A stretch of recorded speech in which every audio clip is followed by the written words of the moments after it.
जय हिंद दोस्तों, नमस्कार। चलिए आज हम आपको जो है भारत का भूगोल पढ़ाते हैं। भारत के भूगोल में जो है हमने उत्तर पूर्वी पर्वतमाला पढ़ लिया था, उसमें जो है थोड़ा बहुत रह गया था। चलिए थोड़ा रिकॉल करा देते हैं एक बार। ठीक, उत्तर पूर्वी पर्वतमाला जो भारत का है, उत्तर पूर्वी पर्वतमाला। ठीक, इसको थोड़ा सा शॉर्ट में देख लीजिए, पीछे हमने जो है पढ़ा लिया। ठीक, इसमें उत्तर पूर्वी पर्वतमाला में चलिए देखते हैं। ये सिंधु, सतलज, काली, तीस्ता और ब्रह्मपुत्र, ये जो नदियां हैं, इन नदियों में जो है मतलब किन किन राज्यों में नदियां हैं, किन किन राज्यों में है और कौन कौन सी जो है इन राज्यों में पहाड़ियां हैं। ठीक, चलिए इसे देख लेते हैं। यहाँ से जो है सीधा सीधा सवाल बनेगा आपका। चलिए इसको ट्रिक के माध्यम से देखते हैं। तो आपका जो है ट्रिक है, या चलिए ऐसे देख लेते हैं। सिंधु,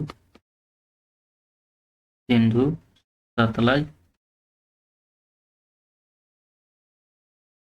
काली, तीस्ता, ब्रह्मपुत्र। ठीक, ये जो है 5 नदियां हैं। तो चलिए देखते हैं।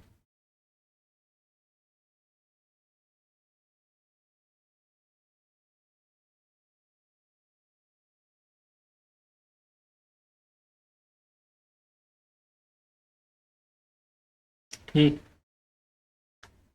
सिंधु नदी को आप इंडस इंडस नदी बोल सकते हैं, आई। ठीक, सतलज नदी को यस से, काली नदी को के से, ठीक, तीस्ता नदी को टी से, ब्रह्मपुत्र नदी को बी से।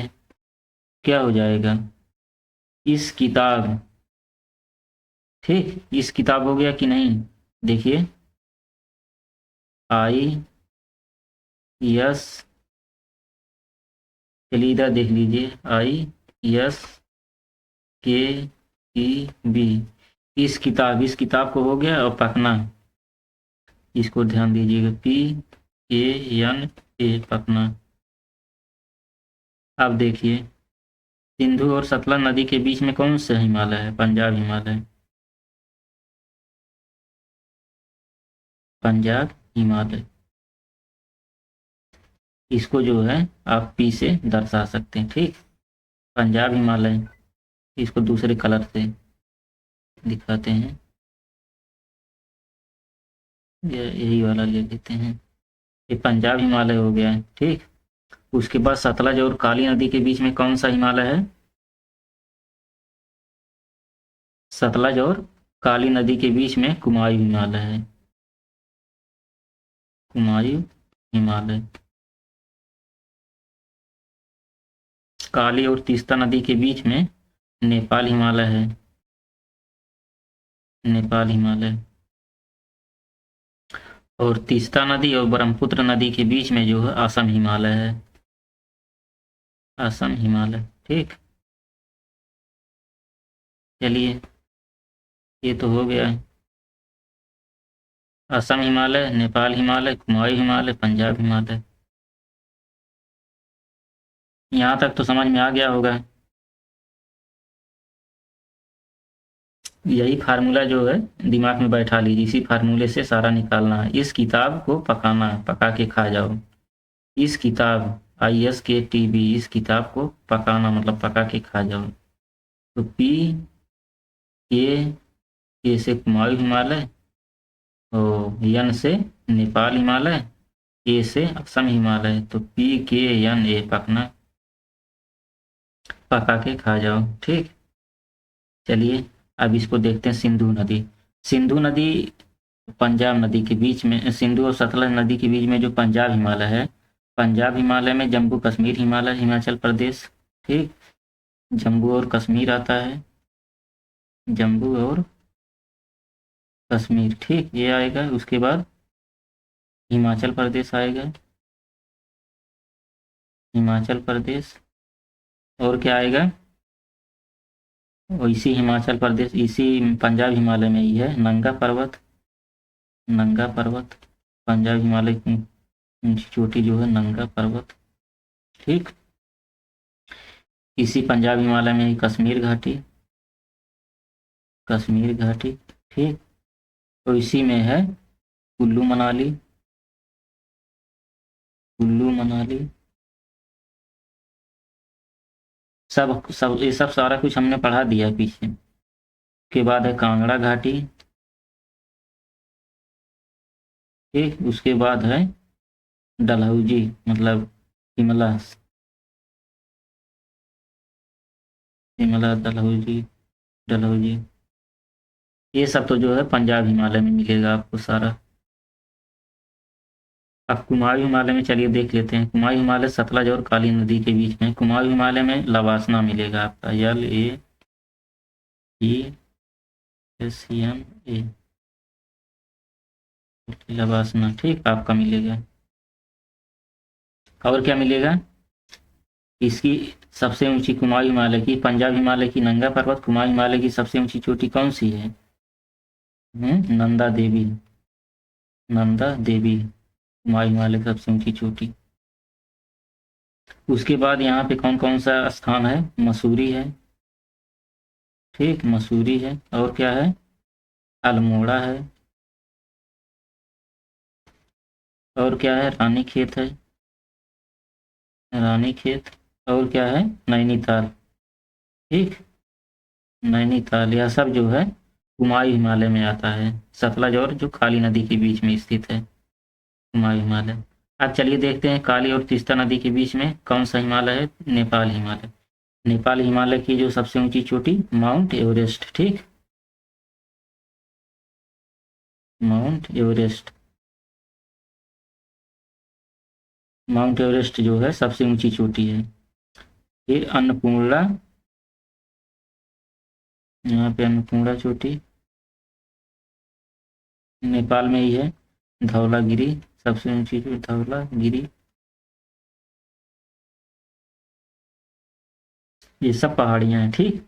अब असम में जो है सबसे ऊंची चोटी जो है असम हिमालय की कौन सी है? नामचा बरवा। ठीक, नामचा बरवा। ये सब तो जो है हो गया।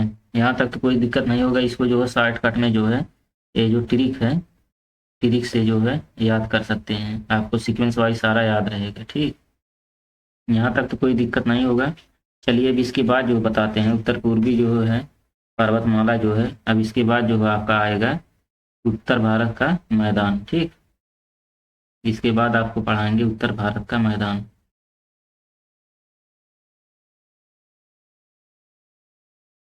चलिए इसे बताते हैं।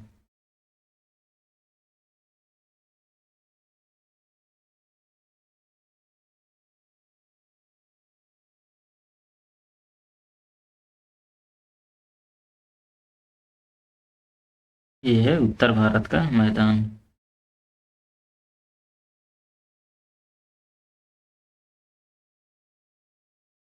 उत्तर भारत का मैदान। इसमें हमने जो सिलेबस बताया था, जो भारत की भू आकृति थी, पीछे हमने जो बताया था ना, भारत की भू आकृति,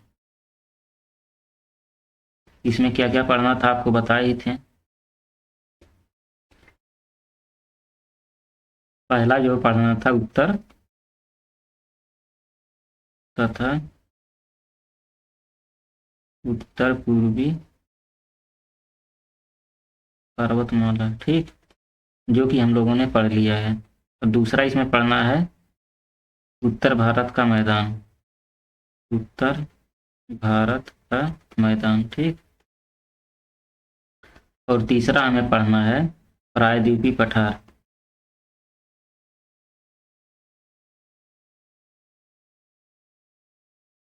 प्रायद्वीपीय पठार। उसके बाद चौथा पढ़ना है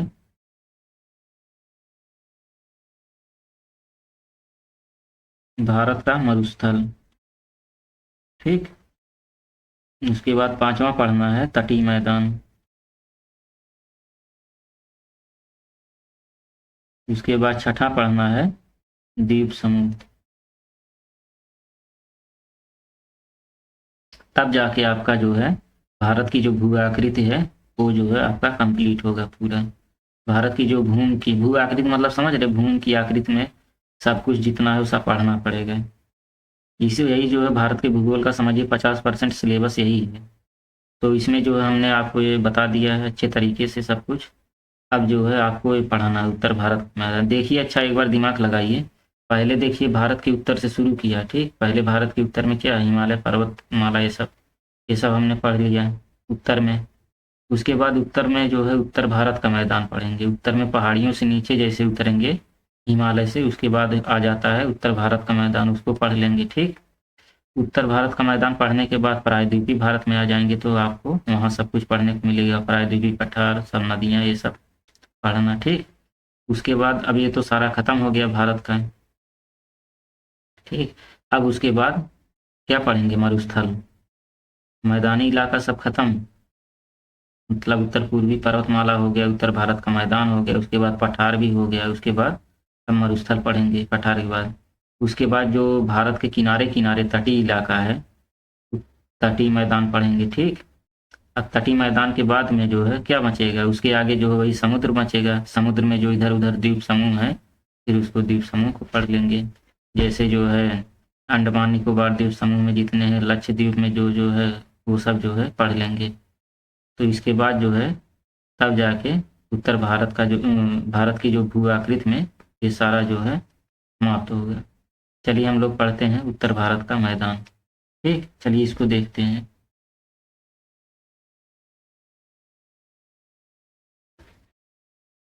चलिए उत्तर भारत का मैदान,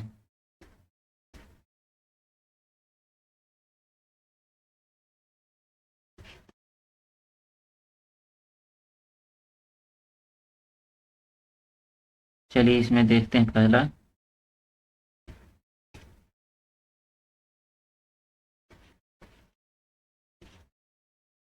इसमें क्या है, पहले देखते हैं उत्तर भारत जो है कैसे बना, उत्तर भारत का मैदान जो है कैसे बना, इस तरह से। तो अगर देखा जाए तो उत्तर भारत का मैदान जो है ऊपर जो है क्या है, पूर्वी पहाड़ियाँ हैं, उत्तरी पहाड़ियाँ हैं, उत्तर पर्वतमाला है, जो कि हमने बताया उत्तर पूर्वी जो है पर्वतमाला है, जैसे हिमालय की जो है। तो वहाँ से जो है कुछ नदियाँ निकलती हैं हिमालय से, जो कि आप लोगों को हमने बताया था। और कौन कौन सी नदियाँ निकलती हैं, सिंधु नदी, गंगा नदी, ब्रह्मपुत्र, ये 3 नदियाँ महत्वपूर्ण जो कि प्रमुख नदी हैं।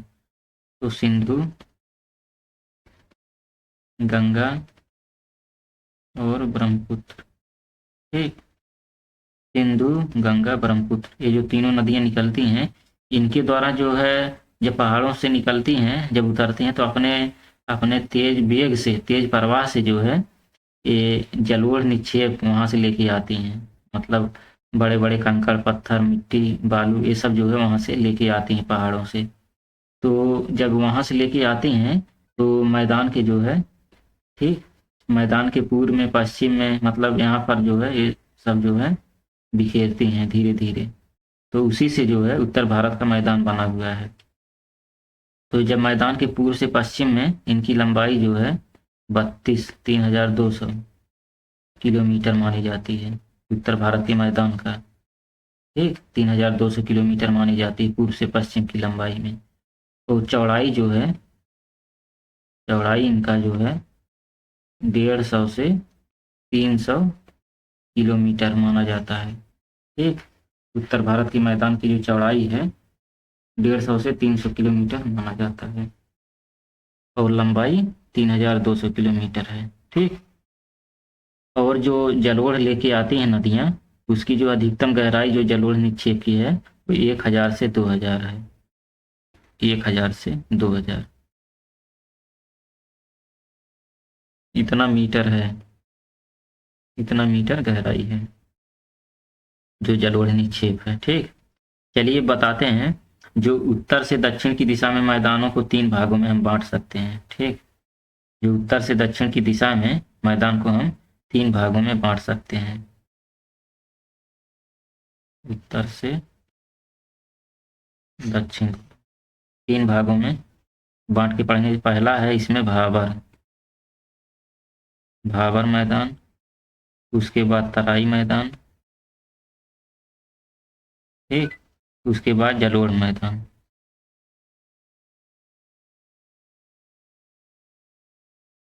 जलोढ़ मैदान है। ठीक, अब जलोढ़ मैदान में दो तरह का है, एक तो है खादर है, एक जो है बांगर है।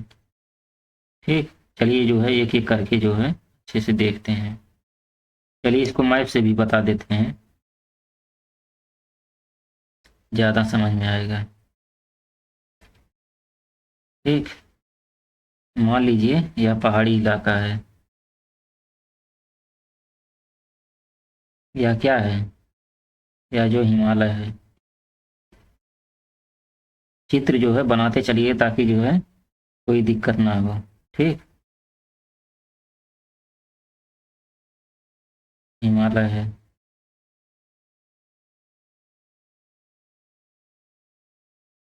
ये सारे पहाड़ हैं, हिमालय पर्वत है। अब यहाँ से जो है नदियाँ निकल रही, ठीक, यहाँ से जो है नदियाँ निकल रही हैं, पहाड़ों से नदियाँ निकल रही हैं। ठीक, जब यहाँ से नदियाँ जो है निकलती हैं तो ये अपने साथ जो है बड़े बड़े कंकड़ लेके आती हैं। ठीक, कंकड़ लेके आती हैं, तो इसे क्या हम कहेंगे, तो इसे जो है कहेंगे भाबर। ठीक, भाबर इसे कहेंगे, जो बड़े बड़े कंकड़ लेके आती हैं नदियाँ।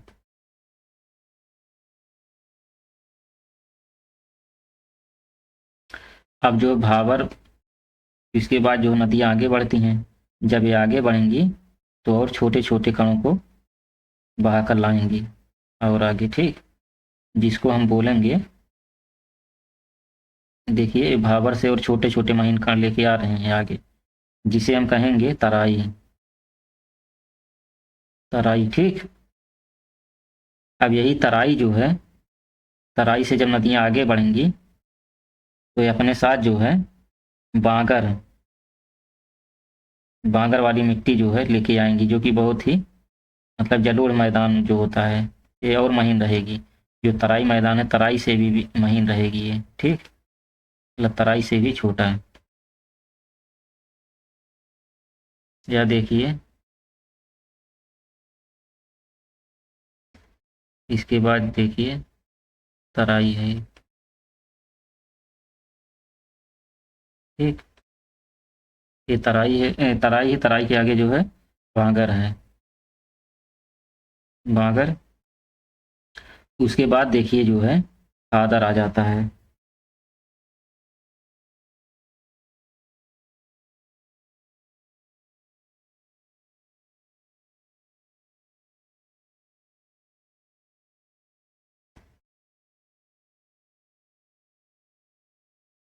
ये देखिए खादर है।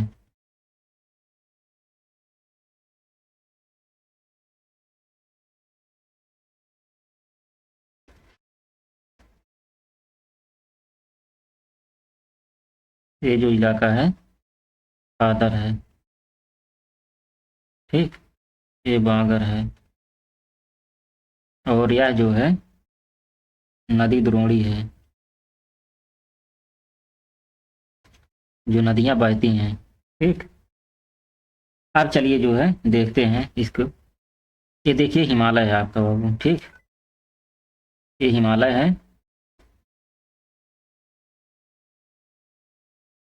ये हिमालय है। हिमालय से जो नदियां निकल रही हैं, नदी जो निकल रही है, अब जब यह नदी निकल करके पहाड़ों से अपने साथ जो है बड़े बड़े क्या लेके आती है, अपने साथ जो नदियां बड़े बड़े जो है कंकड़ पत्थर जो है लेके आती हैं। भाबर में जो है बड़े बड़े कंकड़ पत्थर, कंकड़ पत्थर लेके आती हैं बड़े बड़े। तो उसके बाद जो है जब यही नदियां आगे बढ़ती हैं भाबर से तो ये तराई प्रदेश कहलाता है। तराई में जो क्या होता है, तराई में नदी द्वारा लाए गए जो है महीन अवसाद होते हैं। ठीक, नदी द्वारा, नदी द्वारा लाए गए महीन अवसाद। ठीक, नदी द्वारा लाए गए महीन अवसाद रहते हैं, जो कि भाबर से जो है बहुत महीन होते हैं। और जब ये तराई के आगे जो है, तराई के आगे जो है बागर, बागर जो है, यह जो बागर होता है यह नदी द्वारा लाए गए पुराने जलोढ़ मैदान होते हैं। ठीक, नदी द्वारा लाए गए, नदी द्वारा लाए गए पुराने जलोढ़, पुराने जलोढ़ होते हैं। ठीक। और ये जो खादर है, खादर या जो उपजाऊ मिट्टी होती है। ठीक। खादर जो उपजाऊ मिट्टी होती है, बांगर जो होती है नदी द्वारा लाए गए पुरानी जो जलोढ़ मिट्टी रहती है वही रहती है। और ये नदी द्रोणी, इसमें जो है ये नदियों की तलहटी जो तलछटी रहती है वो। चित्र से जो है आपको समझ में आ गया होगा ये जो उत्तर भारत का मैदान है कैसे बना हुआ है। ठीक। यहाँ तक तो कोई दिक्कत नहीं हुआ होगा, जो कि सब कुछ जो है बता दिए हैं। अब चलिए जो है बताते हैं भागर। ठीक। चलिए एक एक करके देखते हैं भागर। भागर किसे कहते हैं।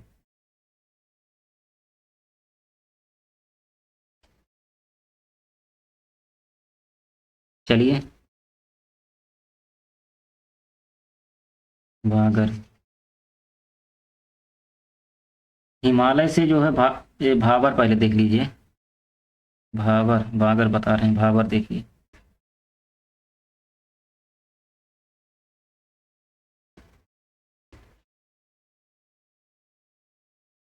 भाबर। ठीक। भाबर देख लीजिए। भाबर की चौड़ाई जो है 8 से 10 किलोमीटर है, 8 से 10 किलोमीटर। ठीक। और जो है फैलाव, भाबर का फैलाव कहाँ से कहाँ तक है। यह जो है शिवालिक गिरिपाद के समांतर है, ये फैलाव जो है इसका, जो शिवालिक श्रेणी है उसके शिवालिक, शिवालिक गिरिपाद इसी के समांतर है शिवालिक श्रेणी जहाँ तक है। ठीक। और यह जो है हिमालय से जो है बाहर जब निकलती है नदियाँ, ठीक, जब हिमालय से बाहर निकलती है नदियाँ तो भाबर क्षेत्र में जो अपने साथ जो भारी जल भराव जैसे बड़े बड़े सैल हो गया, ठीक, बड़े बड़े पत्थर हो गए, कभी कभी जो है छोटी नदियाँ स्वयं जो है लुप्त हो जाती हैं इसमें। ठीक। भाबर में कभी कभी जो है छोटी नदियाँ जो है ना इसी में लुप्त हो जाती हैं, नहीं दिखाई देती हैं। बड़े बड़े जो है चट्टान पत्थर रहते हैं नीचे नीचे बहती हैं नदियाँ, छोटी छोटी जो है नदियाँ लुप्त हो जाती हैं इसी में। भाबर वाला क्षेत्र जो है इसी में नीचे से बहती हैं नदियाँ। ठीक। और ये तराई में जो है और दक्षिण में जो है भाबर के दक्षिण में जो है तराई में लुप्त नदियां प्रकट हो जाती हैं। भाई नीचे नीचे बह रही हैं उसके बाद तराई क्षेत्र में आके निकल जाती हैं। इधर भाबर क्षेत्र में नीचे नीचे बहती हैं, क्यों? क्योंकि इतने बड़े बड़े कंकड़ पत्थर हैं, पहाड़ की तरह हैं, छोटे छोटे पहाड़ नुमा, इतने बड़े बड़े चट्टान तो नीचे नीचे बहती हैं। लेकिन जो तराई क्षेत्रों में जब महीन कंकड़ पत्थर आ जाते हैं तो उसी में अपना अपना जो है बाहर की तरफ जो है बहने लगती हैं बाहर से। ये जो तराई का बेल्ट है, ठीक, ये तराई का बेल्ट है, यह 15 से 30 किलोमीटर चौड़ा है। 15 से 30 किलोमीटर चौड़ाई इसकी रहती है। यह दक्षिण में जलोढ़ मैदान से निर्मित मैदान है। तब दक्षिण में जो है तराई का बेल्ट, दक्षिण में जलोढ़ मैदान से बना है यह तराई बेल्ट। ठीक। दक्षिणी भाग में जलोढ़ मैदान से बना है तराई भाग। बांगर और खादर, खादर जो है इसके बाद तराई के बाद जो बांगर खादर आते हैं, बांगर बांगर और खादर में जो है अपर्दन और निक्षेपा से जो है स्थलाकृतियाँ बहुत बनती हैं। जैसे बांगर और खादर का जो है अपर्दन होता है, कटाव होता है। जब कटाव होता है तो उससे जो है तरह तरह की स्थलाकृतियाँ बनती हैं, जैसे जो है बालू का, जैसे बालू रोधिका, ठीक, बालू रोधिका और विसर्प बनती हैं। गोखुर झील भी बनती है, गोखुर झील, गोखुर झील का निर्माण करती हैं। ये सब जो है बनती हैं। और दक्षिण में जो उत्तर भारत के मैदान में विशाल नदियां हैं, बहुत विशाल नदियां हैं, बड़े बड़े डेल्टा का निर्माण, जैसे सुंदरबन डेल्टा, हरियाणा और दिल्ली जैसे राज्य में जो सिंधु गंगा के बीच जो है जल विभाजक का भी कार्य करती हैं सब। उसके बाद जो ब्रह्मपुत्र नदी है, ब्रह्मपुत्र नदी का जो बहाव है उत्तर पूर्व से जो है दक्षिण पश्चिम में है। ठीक। ब्रह्मपुत्र नदी जो है, चलिए देखते हैं।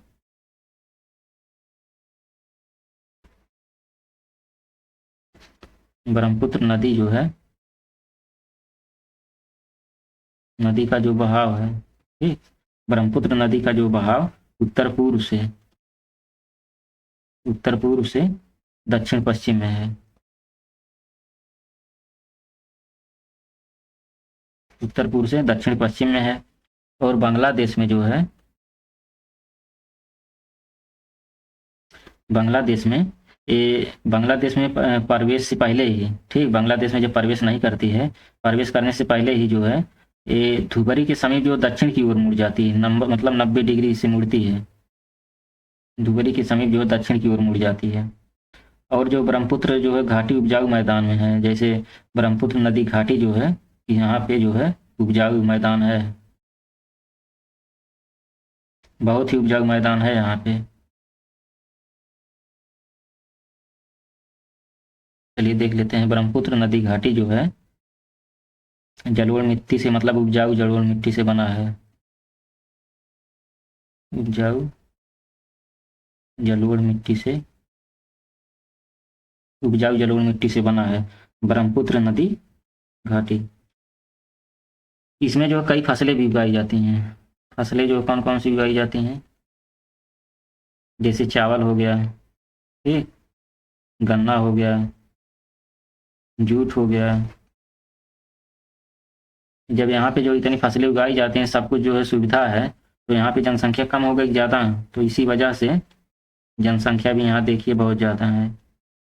यूपी बिहार में देखिए कितनी जनसंख्या है, तो इसीलिए जो है यहाँ सब जो है जनसंख्या भी बहुत ज़्यादा है, सब कुछ सुविधा है, पैदावार भी ज़्यादा, आर्थिक दृष्टि से जो महत्वपूर्ण भी है, इसीलिए जो है यहाँ पे जनघनत्व भी बहुत ज़्यादा है। ठीक, उम्मीद करते हैं दोस्तों यहाँ तक बहुत अच्छे से समझ में आया होगा। ठीक, इसके बाद जो है आपको पढ़ाएंगे प्रायद्वीपीय पठार। ठीक, जो भारत का जो प्रायद्वीपीय पठार है उसको जो है अच्छे से कल बताएंगे। चलिए दोस्तों, मिलेंगे नेक्स्ट वीडियो में, तब तक के लिए जय हिंद दोस्तों, नमस्कार।